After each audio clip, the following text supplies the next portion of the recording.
If you earn a salary of between 45,000 Kenyan shilling, oh, by the way, if you're watching me from outside Kenya, 45,000 Kenyan shilling, that's approximately $400 in a month, to 85,000 Kenyan shilling, that's equivalent to around talk of 650,000, $650 or something like that. So if you earn a salary between 45,000 to 85,000 in a month, these are things that you're not supposed to do. And once you don't do them, you give yourself the ability to create wealth. And by the way, I know you'll be like, okay, Joseph, why is 45 to 85,000 a figure of interest? This is because this is where the average Kenyans, or should I say most Kenyans, usually make their salary from. But whenever you reach 85,000, you are a little bit on a higher level. According to the KNBS, Kenya National Bureau of Statistics, they say that most Kenyans earn a salary of 16,000 all the way to 60,000. Okay, this is why you find almost 75% of Kenyans usually own or rather earn in a single month. Now, what am I saying of 45 to 85,000? There's one thing that I will tell you. The moment you earn a salary of 16,000 as an entry level, let's say, all the way to 30K, at this particular level, most people surely in Kenya, they admit this salary is way below. And you find most people who are earning this kind of salary, they tend to, they are kind of cautious, where they live and how they spend their money and something like that. Because honestly speaking, this salary of this bracket, on a very serious note, with the current economy in Kenya, it's a bit tricky to actually survive. But you can be able to survive. But there is one thing I've realized psychologically when it comes to cash. Why? Because I deal with people differently. I came to realize the moment a salary exceeds 40K, let's say 40K and above, then you find people now go ahead and kick off their cocoon and they start to become, what we call the spendthrifts. Spendthrifts. You find people now are becoming, or they advocate something called consumerism. Consume that one. They actually go ahead and have what we call the consumerism. It means having this mentality of consuming and such. Now, what am I saying 45 to 85,000? Now, this is a very interesting figure because in Kenya, when you earn that kind of money, you are regarded, you are in a middle incomer, okay? Not high middle incomer, just let's say middle incomer, if that exists anyway. Now, with that salary, there's some of the things that I wouldn't really recommend you focus on. Number one, I wouldn't recommend that you focus on owning a home. Again, please don't crucify me on the comment section. I am not saying that you should not own a home. Neither do I hate a home. I love homes, by the way. It's the most important thing that you can ever have. But the timing here is the issue. Now, what happens here? Most people, when they have this kind of a salary, they are tempted to get a loan to buy a property such as land and ultimately pay that land. For example, say you own 85,000, okay? Then you go get a loan of, let's say, around 1.5 million. And probably this amount of money they will ask you in a month is, let's say, 33,000 a month. So out of your 85,000, let's even say 35,000. So 50K, that is what you are left with. And then this loan you're supposed to pay it, let's say, I did not do the calculation, you can do it. Let's say probably 3.5 years is what you're supposed to pay back this loan. Then after 3.5 years, you've bought yourself a parcel of land of 50 by 100, okay? Then this asset is not generating anything. Let me show you how we find people are bounded, or you tie down yourself to a point whereby you rarely even grow. Then you buy yourself that property. After 3.5 years, you have yourself a land. There's nothing wrong having a land. Okay, now what happens now? Once you've cleared that loan, then you take another loan, let's say of 2 million, or let's say 2.5 million.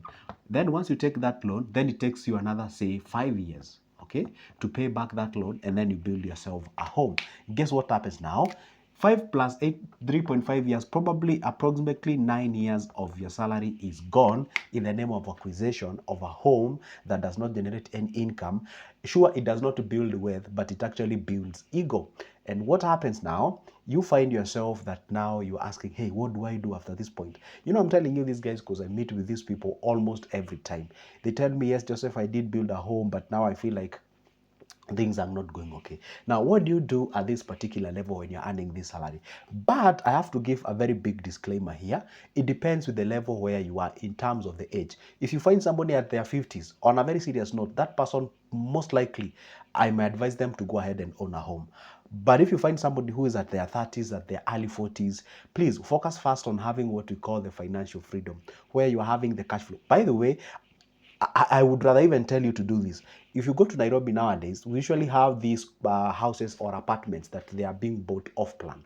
You buy that an apartment off plan. Probably you being told that that apartment will cost you 4.5 million when you buy it off plan, and once that apartment is complete, probably it will shoot all the way to 7.5 million. Okay, I would rather even tell you, hey, get that loan and go buy this apartment, because once you buy this apartment, you can subject that apartment immediately to a cash flow generating asset.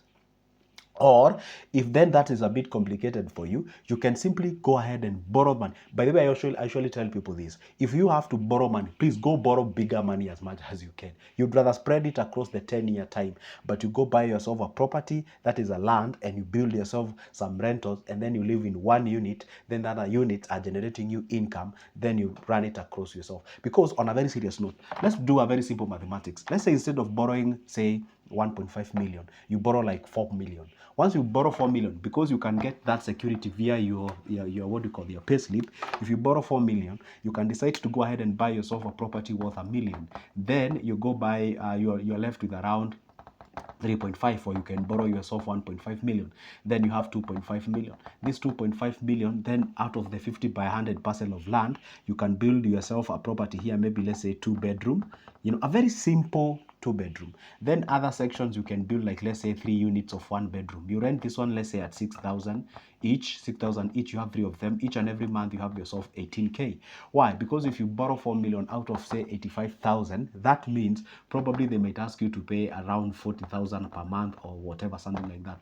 That means your salary has been halved, but then you're getting extra 18k. Then you can top it up, then you can survive for the next 10 years, and then maybe it can reach even the 6th year. Then you realize you can even sell this property at a profit because it's appreciating. Then once you do that, then you sell that property plus where you are living, you get good cash, then you can get yourself a better place. Now that is how you build wealth. When you're making this kind of money, focus on fast multiplying and growing that cash before you rush into acquisition of what we call, the stabilities and the comfort and what have you.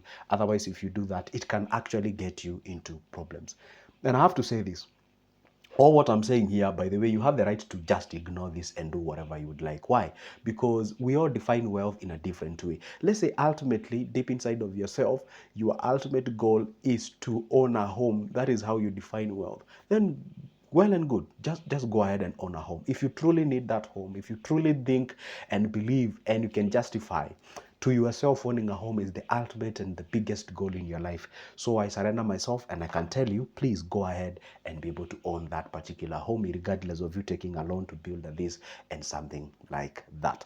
Another thing then, I would also not recommend you do so when you're earning that amount of money, is to delay investment. There's these people, when they get the money, they become emotional. You become sentimentally attached to your money, to a point whereby you're being told to invest. To say, hey, you know what, I stayed for a long time without having a job. Now I'm having this job. Then why are you telling me to go ahead and do some sacrifices and what have you? Because there's one thing I will let you know on a very serious note. There are 3 things that you need for you to be wealthy, and I've been telling you all the time. One, you need yourself to be very sacrificial. You have to sacrifice. I've yet to come across somebody who actually just became wealth anyhow, unless you inherited. But the fact remains, there was somebody who sacrificed. It may not be you, but there was a sacrifice involved. So sacrifice must be there.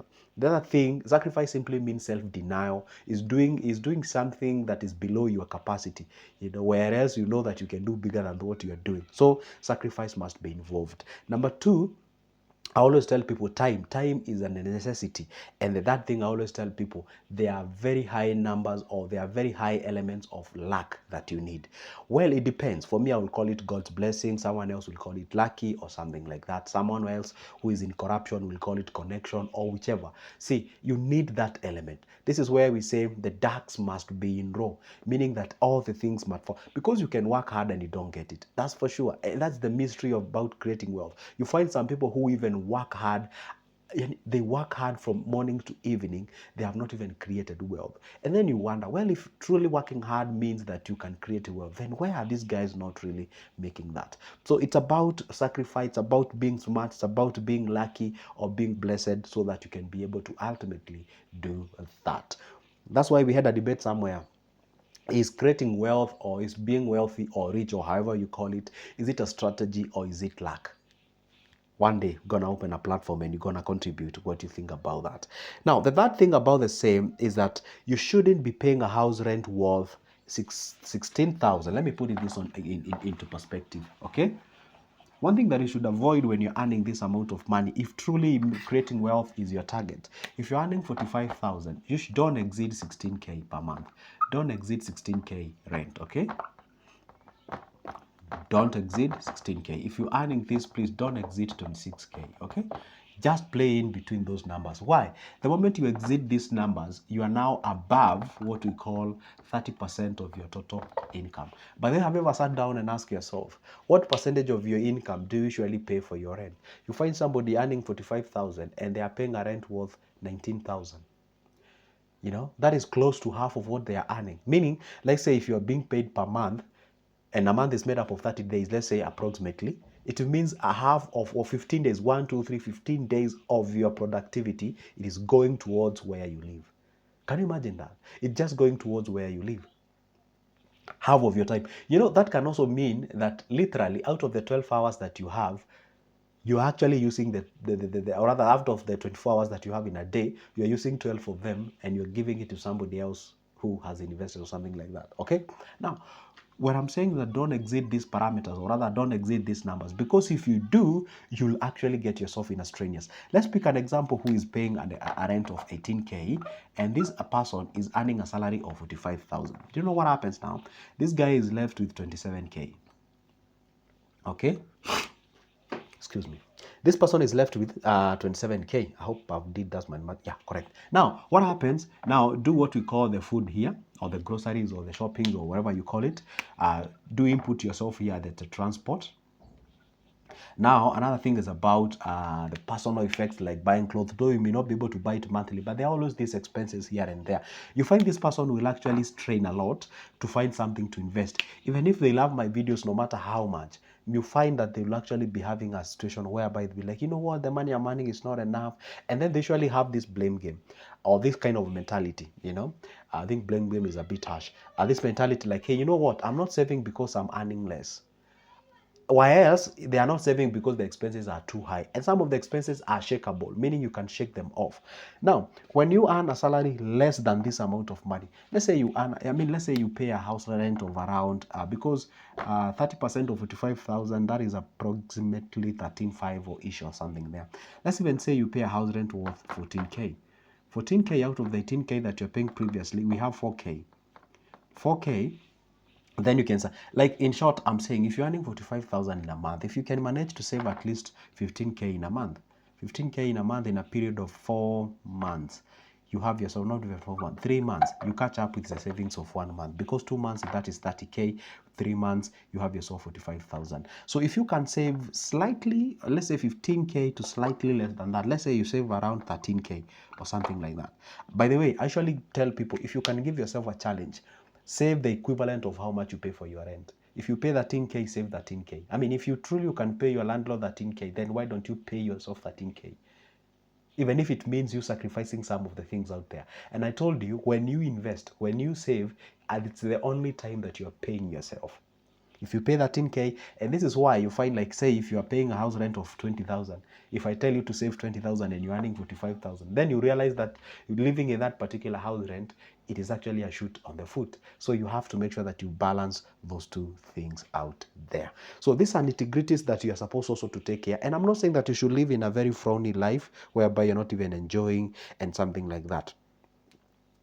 Now, what happens is that when I say don't delay in terms of savings or in terms of investing, this is where I tell people, pick one cow and fatten that cow. When I say cow, I don't mean like you buy a literal cow. I mean like you pick an investment vehicle, then you fatten that particular cow. To fatten a cow is an analogy to mean that keep on investing cash more and more and more into that particular investment so that you can build yourself that. For example, if you want a salary of 45,000, honestly, you cannot be able to afford to invest on treasury bonds. You know why? Because you need a minimum of 50,000. Then that means you need a little bit of time to up your game, meaning to accumulate, then ultimately invest there. So it is good you understand that you have to pick a cow and fatten that cow. Then ultimately you can be able to use that money to invest in other areas. Focus on growing your cash, not to rush into a comfort. I know you love comfort, and by the way, you deserve the comfort, but not now, okay? Just sacrifice a little bit, then later you can actually enjoy that comfort in a very elegant way. It is not a lot of money for sure, but there is more to be made out of that particular amount of money, okay? Sometimes I do get people who are earning way, like somebody earning more than 3 times of this money, but they are struggling financially. Why? There's something called lifestyle inflation. The increment of the salary, you increase their spending. Increment of salary, you always catch up with the money. You always catch up with the money. So you usually make sure that you're tightening the gap. It should always be this bigger. Why? The much you make and the much you spend. So that the difference between the much you make and much you spend, that's what we call the surplus, and you can be able to empty that towards an investment, which in other words, it means paying yourself, which ultimately meaning that you're actually doing what? You're becoming a midwife to your financial destiny. Did you get what I just said out there? So basically, that was my message on this particular video. Hope you've enjoyed it. And how about we see each other? Don't forget, this is my number in case you need my services in one way or the other. See you there.